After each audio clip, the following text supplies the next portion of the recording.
PSR आज आपको घनाभ और घन से संबंधित कुछ सूत्र बताऊंगा जो सवालों में बहुत ही उपयोगी होंगे। तो इसके लिए देख लें कि जो घनाभ होता है क्यूबॉइड कहलाता है। तो इस घनाभ में हम इसकी एक आकृति बना दें घनाभ की। प्रत्येक फलक जो होती है वैसे इसकी वो आयताकार होती है घनाभ की।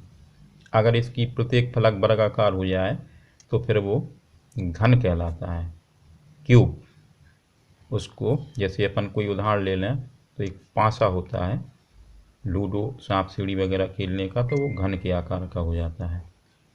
तो इसमें एक घनाभ की आकृति बन गई है। हम इसको आकृति के रूप में भी आपको दिखा दें। एक माचिस की डिब्बी है, तो इसमें लंबाई भी है, इधर चौड़ाई भी है और इसकी ऊंचाई भी है। तो लंबाई, चौड़ाई, ऊंचाई, इसमें 3 विमाएँ दी गई हैं, लंबाई, चौड़ाई और ऊंचाई। त्रिविमीय आकृति हो गई है। तो इसमें फलकें जो हैं एक ऊपर की एक नीचे की, 2 फलकें हैं, 2 इधर साइड से हो गई हैं दोनों साइड और 2 इस साइड वाली फलकें हो गई हैं। कुल मिला के इसमें 6 फलकें होती हैं। जो इसके जो कोने होते हैं इधर 4 ऊपर के हैं और 4 ये नीचे के कोने हैं। चारों साइड 4 ऊपर वाले कोने होंगे, एक ये देख लें, एक ये है, एक ये है और एक ये है। इसी प्रकार से 4 इसके ये नीचे वाले कोने भी रहेंगे, 1 2 3 4। अब इन चारों कोनों से ये कुल मिला के जो शीर्ष कहलाएंगे कोने जो हैं इसके, ये शीर्ष हैं। तो ये 8 शीर्ष हैं। तो घन में भी 8 शीर्ष होंगे क्योंकि इनकी विशेषताएं लगभग समान हैं, क्योंकि उसमें भी 6 फलक होंगे और कोरें ये वाली जो होती हैं कोरें कहलाती हैं। तो जितनी कोर इसमें हैं उतनी ही कोरें घन में भी होंगी। तो घन की आकृति भी हम आपको बता दें, इस प्रकार से घन की आकृति है। इसमें भी ये शीर्ष दिए हैं, तो 4 शीर्ष ये हैं और 4 इसमें ये नीचे की ओर हैं। तो कुल मिला के जो 4 4 8 शीर्ष हो जाते हैं। तो 8 शीर्ष हैं इसमें और 8 ही शीर्ष इसमें हैं। तो इसमें ये विशेषता होती है कि इसका जो प्रत्येक फलक है वो एक वर्ग के आकार का होता है, यानी लंबाई चौड़ाई इनकी बराबर होती है। तो ये प्रत्येक फलक वर्ग के आकार का होता है, जबकि घनाभ में आयताकार फलक होते हैं। कुछ फलक ऐसे भी हो सकते हैं आमने सामने के जो वर्गाकार हों, कोई आकृति में हो सकते हैं, लेकिन ज़्यादातर इसमें अगर सभी फलक वर्गाकार हो जाएंगे तो फिर वो घन की आकृति बन जाएगी। जैसे पासा होता है डाइस कहलाता, वो भी एक घन का ही एक उदाहरण है। तो इसमें देख लें, पहले हम आपको घनाभ से संबंधित बता रहे हैं। तो अगर ये L लंबाई है इसकी, B चौड़ाई है और H इसकी ऊंचाई मान लें। तो अगर इसकी लंबाई हम L मान लें, चौड़ाई B मान लें, ये L हो गया है, B हो गया है और ये ऊंचाई H हो गई है। तो इसके हम पहले लिख देंगे जो शीर्ष हैं, घन में जो शीर्ष हैं वो घनाभ में है समान होते हैं। तो 8 शीर्ष हैं। कोर जो होती हैं इसकी किनारे जो हैं, एक किनारा है, ये ऐसे किनारे होते हैं। इस प्रकार से 4 तो ये शीर्ष हो गए, मतलब किनारे हो गए हैं, 4 इसमें नीचे किनारे हो गए हैं चारों साइड के, और 4 ये साइड से भी जो ऊंचाई में है। तो ये ऊंचाई, जैसे कमरा होता है तो कमरे में जो फर्श है उसकी चारों ओर की किनारे, फिर चारों जो कोने से जो ऊंचाइयां दी हैं वो किनारे, और फिर छत के भी चारों साइड के किनारे। तो कुल मिला के जो कोर होती हैं वो 12 होती हैं। और जो फलक होती हैं, फलक इसमें 6 होती हैं, एक फलक नीचे और एक ऊपर। ये आमने सामने की फलकें सदैव समान होती हैं। इसमें भी 2 फलक ए हो गई हैं और 2 ए हो गई हैं साइड से। तो इस प्रकार से इसमें 6 फलकें हो गई हैं। तो 8 शीर्ष, कोर 12 और फलक 6, इस प्रकार से आकृति, और यही मतलब तीनों विशेषताएं घन में भी रहेंगी। अब इसमें जो आयताकार फलक है प्रत्येक फलक, उसमें वर्गाकार है। अब इसके सूत्र हम बता दें आपको, कुछ सूत्र हैं जो उपयोगी सूत्र हैं, सवालों में यूज होते रहते हैं। तो इसमें हम पहले सूत्र लिख दें। इसमें घनाभ का जो पृष्ठीय क्षेत्रफल होता है घनाभ का पृष्ठीय क्षेत्रफल। तो इसकी जो सभी फलकें हैं, 6 फलकें, इन सभी 6 फलकों का क्षेत्रफल निकाल के जोड़ देना है तो वो इसका पृष्ठीय क्षेत्रफल है। इसका जो सूत्र है 2 कोष्ठक के अंदर LB लंबाई गुणा चौड़ाई, फिर चौड़ाई और ऊंचाई का गुणा, और ऊंचाई और लंबाई का गुणा। इस प्रकार से ये पृष्ठीय क्षेत्रफल है और वर्ग इकाई में इसका माप रहेगा। अगर सेंटीमीटर में है तो वर्ग सेंटीमीटर, मीटर में है तो वर्ग मीटर। इस प्रकार से इसका क्षेत्रफल निकल आएगा सभी फलकों का। दूसरा है जैसे इसके घनाभ का अगर आयतन निकालना है, अगर ये ठोस है, जिस पदार्थ से बना है, तो इसका आयतन या जो चीज़ इसमें जितनी बन जाए वो इसका आयतन कहलाएगी। तो आयतन के लिए L गुणा B गुणा H, मतलब लंबाई का, चौड़ाई का और ऊंचाई का, इन तीनों का गुणा कर देंगे तो आयतन आ जाएगा। और भी कुछ सूत्र हैं जैसे घनाभ का मान के चलें एक इस प्रकार का है, देख लें, ऊपर से खुली टंकी है यानी उसकी एक फलक नहीं है। इस प्रकार से माचिस का बॉक्स है उसके अंदर का, तो इसमें ऊपर से ये खुला हुआ है। तो कुछ सवाल ऐसे भी होते हैं जिन जैसे आ जाता है कि ऊपर से खुली हुई टंकी का संपूर्ण प्रश्न निकालना है या क्षेत्रफल निकालना है, तो इसमें 5 फलकें हैं। एक नीचे की फलक हो गई है ये आधार वाली, और 4 और दीवार वाली। तो इस प्रकार से इसकी 5 फलकें हैं। तो इसके लिए ऊपर से जो खुली टंकी का क्षेत्रफल निकालना है तो इसमें से इस छत का क्षेत्रफल घटा देंगे। तो यही लिखेंगे हम पहले सभी दीवारों, मतलब सभी फलकों का जो क्षेत्रफल है, यानी घनाभ में मतलब ऐसा लिख दें कि ऊपर से खुली टंकी का, इस प्रकार से लिख दें, ऊपर से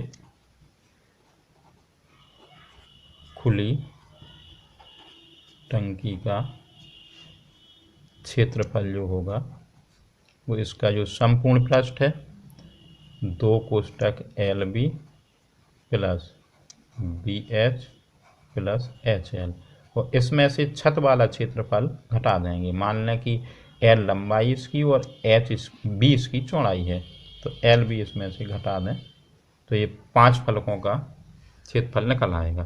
तो उस ऊपर से खुली टंकी के लिए हम इस सूत्र का प्रयोग कर सकते हैं। और इसमें चारों दीवारों का क्षेत्रफल निकालना हो, केवल इन दीवारों का, तो इसके लिए भी कमरे की चारों दीवारों का क्षेत्रफल वो भी घनाभ के आकार का रहेगा।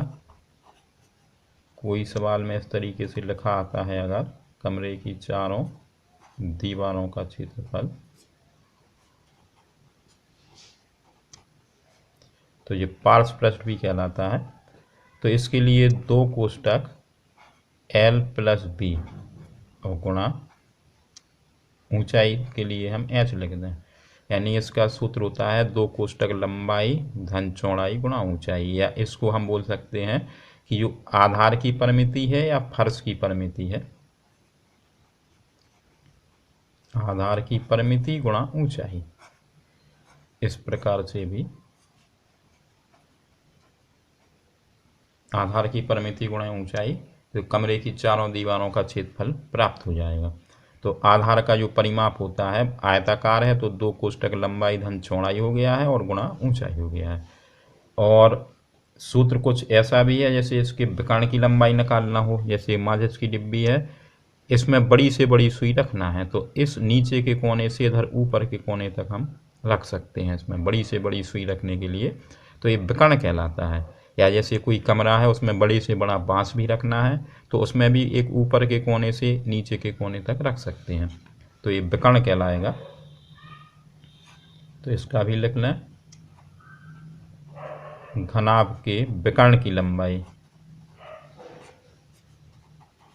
घनाभ के विकर्ण की लंबाई ये रूट के अंदर लिख देंगे हम L square plus B square plus H square. इससे घनाभ के विकर्ण की लंबाई निकल आएगी। यानी इसमें जो सबसे बड़ी सुई रखना हो या कमरे के अंदर सबसे बड़ा बांस रखना है तो उसकी लंबाई के लिए सूत्र का प्रयोग होगा। 9th-10th में इस प्रकार का भी यूज नहीं है, उसके पहले की क्लासों में हो सकता है। तो इस प्रकार से ये घनाभ हो गया है। अब घन जो है, घन को भी हमने बताया है कि इसमें भी इसकी भी हम आकृति बना दें। घन है तो इसकी सभी फलकें जो होती हैं वो वर्गाकार होती हैं। ये सभी फलकें वर्गाकार हैं, तो विशेषता तो यही है घन की भी, यानी इसमें भी जो शीर्ष होते हैं वो 8 ही होते हैं। शीर्ष इसके 8 हैं, कोर इसकी 12 हैं और फलक इसमें 6 हैं। 6 फलक इसके लिए देख लें। इसमें भी इस प्रकार से 2 ए वाले फलक हो गए हैं, एक ऊपर का और एक नीचे का हो गया है, और 2 इधर ए फलक हो गए हैं। कुल मिला के 6 फलक इसमें भी होते हैं और 12 कोरें, ए कोरें हैं और शीर्ष 8 हैं। तो इसके लिए भी सूत्र हैं।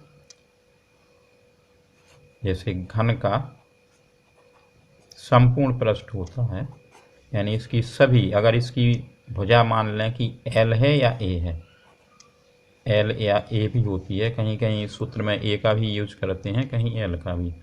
तो घन का जो संपूर्ण पृष्ठ है वो S बराबर 6L² लिख सकते हैं या 6A² भी हो जाएगा। और इसका जो पार्श्व पृष्ठ का क्षेत्रफल है, चारों दीवारों का क्षेत्रफल,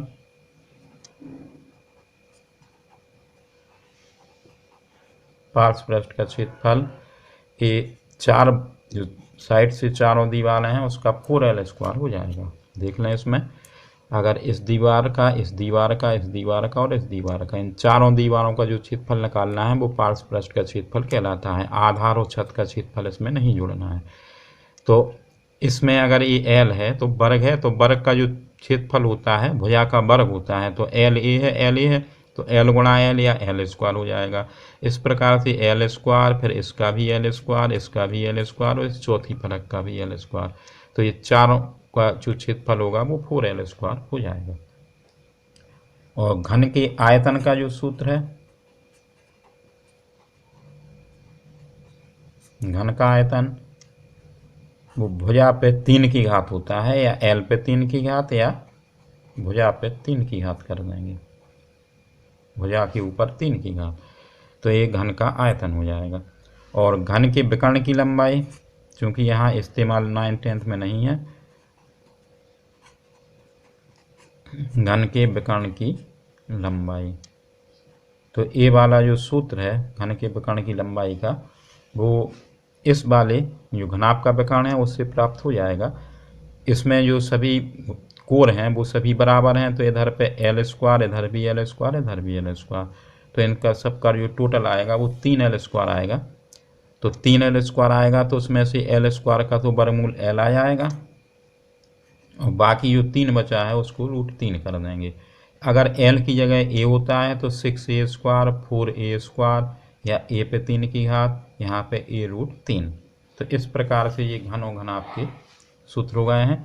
कुछ सवाल इस प्रकार से भी होते हैं, इनको भी हम बता दें कि जैसे 2 घनों को आपस में जोड़ कर रख दिया जाए इस प्रकार से, तो एक ए घनाभ के रूप में बदल जाते हैं, तो इनकी जो लंबाई होती है वो बढ़ जाती है, चौड़ाई वही रहती है, केवल ऊंचाई में अंतर आ जाता है। तो लंबाई, चौड़ाई और ऊंचाई, तो जैसे इसमें पहले एक घनाभ होगा तो सभी बराबर होंगी, लेकिन जब 2 घनाभ होंगे तो लंबाई बढ़ जाएगी, चौड़ाई ऊंचाई वही रहेगी। तो इस प्रकार से एक घनाभ, 2 घन मिलाने से एक घनाभ बन जाएगा। तो इसका जो पृष्ठीय क्षेत्रफल होगा फिर इस प्रकार से सूत्र लग जाएंगे। तो आप उसका भी, जो भी पूछा गया हो सवाल में, उसका भी मान ज्ञात कर सकते हैं।